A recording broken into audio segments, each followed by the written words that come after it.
If a person has never been loved since the day they were born, do they still have an obligation to be a good person? Gyro is one possible answer to that question. Gyro grew up in a construction camp. He was already forced to do physical labor before he even learned how to talk. His father was a terrible man, drunk almost every day, beating him at the slightest annoyance or impulse. After work, Gyro could only stay at home. His movements were strictly controlled, and he had no friends. Gyro's father hammered into him the mantra, "Don't ever make trouble for anyone." Words Gyro always treasured. Even while suffering constant abuse, Gyro still believed his father truly loved him, for two reasons. First, when he was 5 years old, he nearly died from illness, and he believed his father had taken care of him. Second, his father never sent him away. To Gyro, those two things were enough to feel proud of. However, at the age of 12, Gyro snaps when another man makes fun of his father. That man told him the truth. When Gyro was sick, it was never his father who took care of him. It was an old neighbor next door, and the reason his father never drove him away was simple. Gyro was still useful. He could still make money.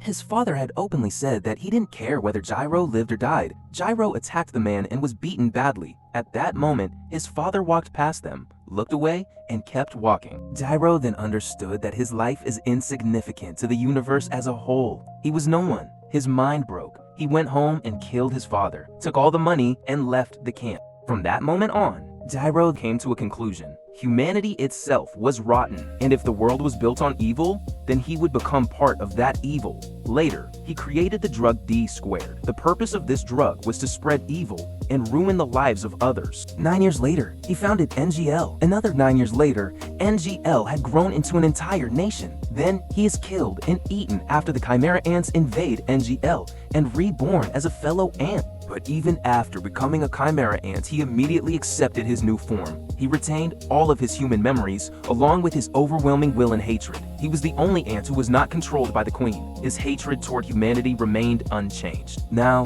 Gyro is heading toward Meteor City, where he plans to continue spreading his evil. According to the manga, he may have awakened a powerful Nen ability and could become one of the most important antagonists in the future. The Chimera Ant's nightmare may not be over yet. But what really interests me was never how dark Gyro is. It's another question. If you were given the same life, would you really make a different choice? About Gyro, and about people who were never loved. I want to talk about it seriously. See you in the next long video.